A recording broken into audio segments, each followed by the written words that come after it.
Olá, meus amigos, aqui é o Joaquim, da cidade de Goiás, Goiânia.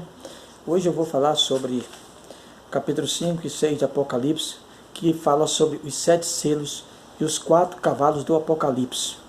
O cavalo branco, o cavalo preto, o cavalo amarelo e o cavalo vermelho. O sentido desses cavalos e seus cavaleiros.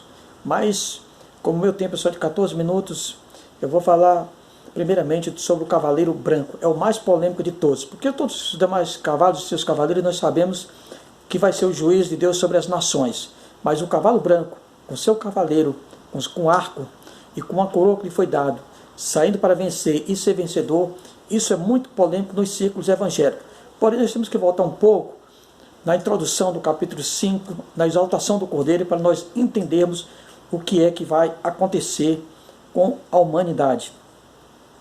Então, capítulo 5 de Apocalipse, versículo 1. Então vi, na mão direita daquele que está sentado no trono, um livro em forma de rolo, escrito de ambos os lados e selado com 7 selos. Esse livro é muito importante, porque ele era escrito por dentro e por fora. Ele estava selado não com um selo, nem com 2 selos, mas 7 selos.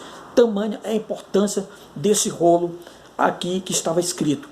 Então, nós temos que entender que o João está querendo dizer que havia um segredo muito profundo nesse rolo, possivelmente o segredo de toda a humanidade, desde quando começou até os seus últimos dias, estão inseridos no contexto desse livro aqui, que está selado com 7 selos.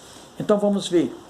E vi um anjo poderoso, proclamando em alta voz: quem é digno de romper os selos e de abrir o livro?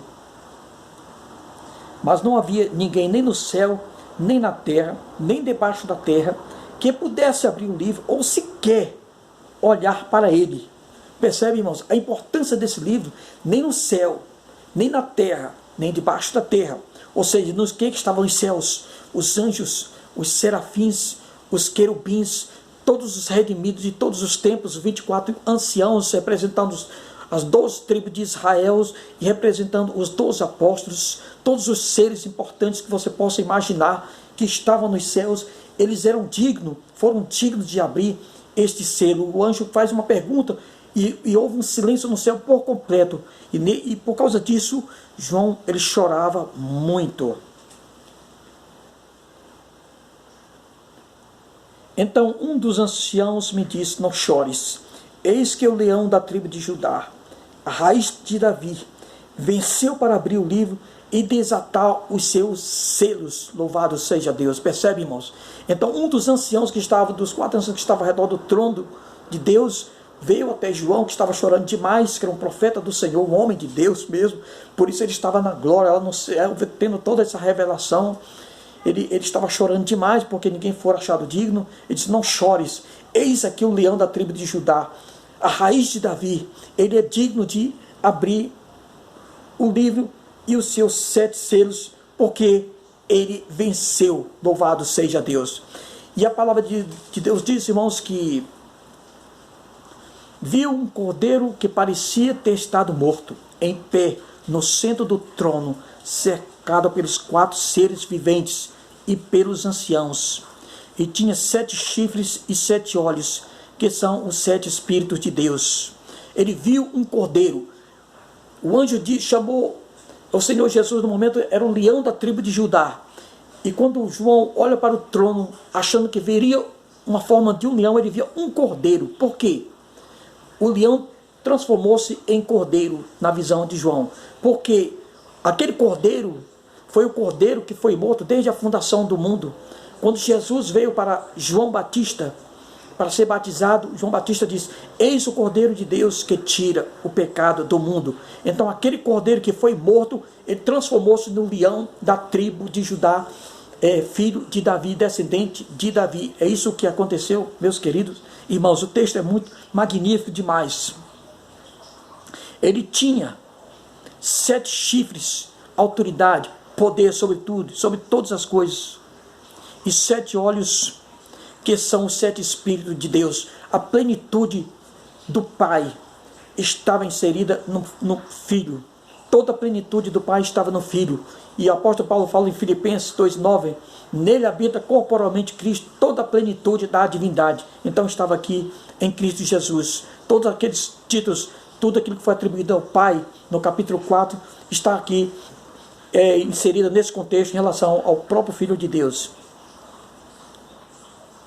Ele se aproximou, o cordeiro que foi morto, recebeu o livro da mão direita daquele que estava assentado no trono. Olha que coisa mais gloriosa. Ao recebê-lo, os 4 seres viventes, os 24 anciãos, prostraram-se diante do cordeiro. Cada um deles tinha uma harpa e taças de ouro cheias de incenso, que são as orações dos santos, e cantavam um cântico novo. Digno és de receber o livro e abrir os seus selos, porque foste morto e com teu sangue compraste para Deus gente de toda tribo, língua e nação. E olhei e ouvi a voz de muitos anjos também, milhares, de milhões de milhões, e eles rodeavam o trono, bem como os seres viventes e os anciãos, e cantavam em voz alta: digno é o Cordeiro, aleluia, que foi morto, de receber o poder, a riqueza, a sabedoria, a força, a honra e o louvor. Glórias a Deus. Títulos recebidos só para Deus o Pai no capítulo 4, quando todos se prostram diante do Pai, esses seres viventes agora estão prostrando diante do Filho, do Cordeiro, e dando a Ele todo o louvor devido, toda a glória devida, toda a força devida, toda a honra devida. Então, se Jesus, testemunho de Jeová, não merece ser adorado, o que significa? Porque vocês não adoram, sendo criaturas mortais, insignificantes, e os anjos sendo maiores que vocês adoram, os serafins, os querubins, todos os seres viventes estão prestando honra ao Cordeiro, louvor e adoração. Porque vocês assim não fazem, não imitam? Seja como Paulo, sejam meus imitadores de Cristo, sejam meus imitadores, como eu sou de Cristo, percebe? Então todo ser que está nos céus, que venceram com Cristo, estão prestando louvor e adoração. Anjos, serafins, querubins, seres viventes, anciãos, as 12 tribos de Israel, os 12 apóstolos estão prostrados diante do Cordeiro, dando a honra devida àquele que foi morto e que venceu e que vive para todo sempre. Louvado seja Deus.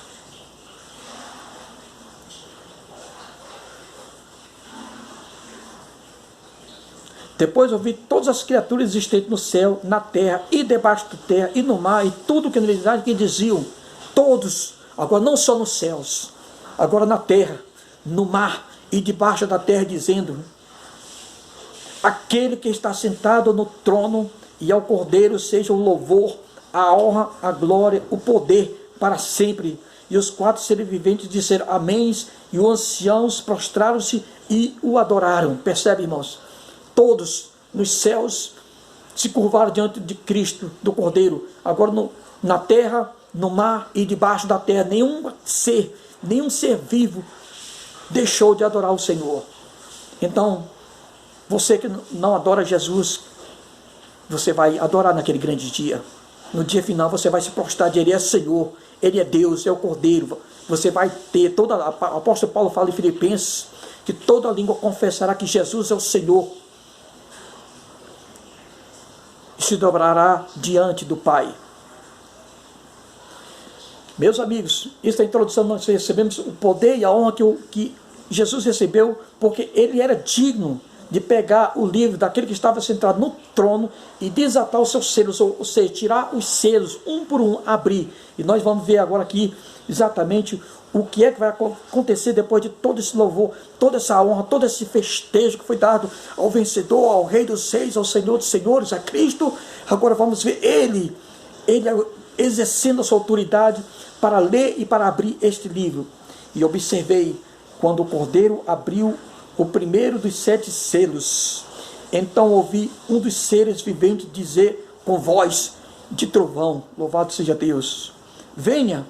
Olhei, e diante de mim estava um cavalo branco e seu cavaleiro, empunhando um arco, e foi-lhe dado uma coroa.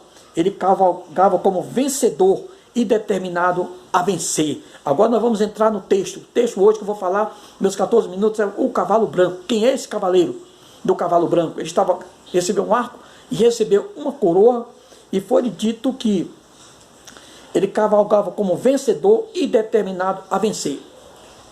Irineu, um dos pais da igreja, afirma categoricamente que pode ser Cristo esse cavaleiros.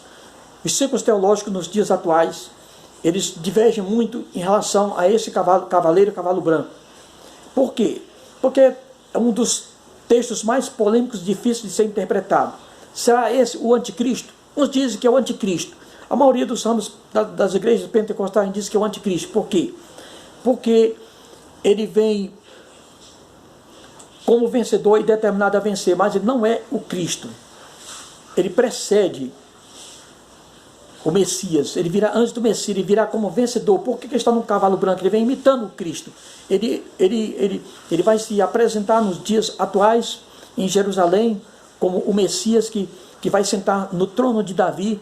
Isso aqui pode prefigurar exatamente a situação como um cavalo branco. Ele vem como símbolo de paz. Ele vai promover a paz entre árabes e judeus, e assim vai também ser um homem de grande influência política que vai solucionar o problema econômico mundial. Então esse homem ele vai vir com performance de um Messias, tá entendendo? Como vencedor e vindo para vencer, certo? Essa é a primeira conjectura, porque esses que dizem que exatamente que pensa que é o anticristo, exatamente que ele usa as prerrogativas de Cristo, ele vem para enganar. Então haverá um período de 7 anos na terra, haverá um período de 3 anos e meio que ele vai promover a paz na terra com sucesso, até que ele se manifeste realmente de fato quem ele é. Exatamente se vai acontecer, nós vamos ver os acontecimentos através dos outros cavaleiros que se surgirão. Outros dizem que não é o Cristo, que é o Cristo. Outros dizem que esse cavaleiro é o Cristo, porque ele está de branco, e o branco representa a paz. O Senhor falou para as igrejas de Apocalipse: uma pedrinha branca vou lhe dar. Outros dizem que eles vestirão vestes brancas porque são dignas de mim. Lá no Monte da Transfiguração, o Senhor, as suas vestes transfiguraram e ficaram brancas como a neve, e assim por diante. Então muitos atribuem que isto seja uma conotação de que o branco, por estar no cavalo branco, representa o próprio Cristo. Essa é outra conjectura teológica. Agora vamos ver Apocalipse 19. E viu o céu aberto, e eis um cavalo branco, e o que estava sentado e montado nele chamava-se Fiel e Verdadeiro, e julga e peleja com justiça. Os seus olhos eram como chamas de fogo, e sobre a sua cabeça havia muitos diadema, e tinha um nome escrito que ninguém sabia senão ele mesmo. E ele estava vestido de um manto salpicado de sangue, e o nome pelo qual se chama é o Verbo de Deus. E seguiu-nos os exércitos que estão nos céus em cavalos brancos, vestidos de linho fino. E da sua boca saiu uma espada afiada para ferir com ela as nações, e as regerá com vara de ferro. Ele mesmo que pisa o lagar do vinho do furor da ira do Deus Todo-Poderoso. No manto e na sua coxa tem escrito o nome Rei dos Reis e o Senhor dos Senhores. Então o verdadeiro Messias, ele não é, na minha conjectura, não é o Messias. Esse cavalo branco, seu cavaleiro, não é o Messias, é o anticristo de fato. Eu acredito que seja o anticristo, porque ele não tem essas características do capítulo 19, que Jesus, ele tem várias coroas sobre a sua cabeça. Não é uma só coroa foi lhe dada, são várias coroas, representa a totalidade de poder. Percebe, irmãos? E na sua coxa direita está escrito Rei dos Reis e Senhor dos Senhores. Percebe? E ele é conhecido também como Verbo vivo e a Palavra de Deus. Então, se você fizer a comparação desse cavaleiro branco no capítulo 6 para o cavaleiro que vem no capítulo 19, você vê muita diferença. Porque o cavaleiro do capítulo 19 é poderoso, é o Rei dos Reis, o Senhor dos Senhores, tem uma espada de 2 gumes em sua boca, e ele é vencedor, e tem vários coroas em sua cabeça. E assim fica esta reflexão nesta manhã.